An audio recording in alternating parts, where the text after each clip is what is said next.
Intra V50 gold one day ownership అని ఇచ్చాము. నడుపుతుంటే ఎలా అనిపించింది సార్? పర్ఫార్మెన్స్ ఎలా సార్? ఇప్పుడు మీకు బడా దోస్తు i4 ఉంది, దాంతో పోల్చుకుంటే ఇంట్రా V50 పర్ఫార్మెన్స్ లో మీకు ఏ విధంగా అనిపించింది?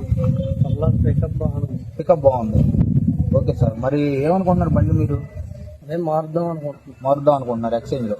Okay sir, thank you. మీ పేరన్నా? గోపికృష్ణ. మీరు డ్రైవర్ గా చేస్తారు కదా సార్ కింద. మీకు బడా దోస్త్ i4 తోలిన అనుభవం ఉంది.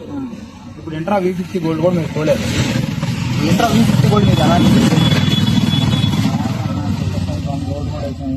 రోడ్ మీద ఎలా అనిపించింది? రోడ్ మీద కూడా బాగుంది, పికప్ బాగా మంచి బాగా అవుతుంది. పర్ఫార్మెన్స్ ఎలా అనిపించింది? ఓకే అండి.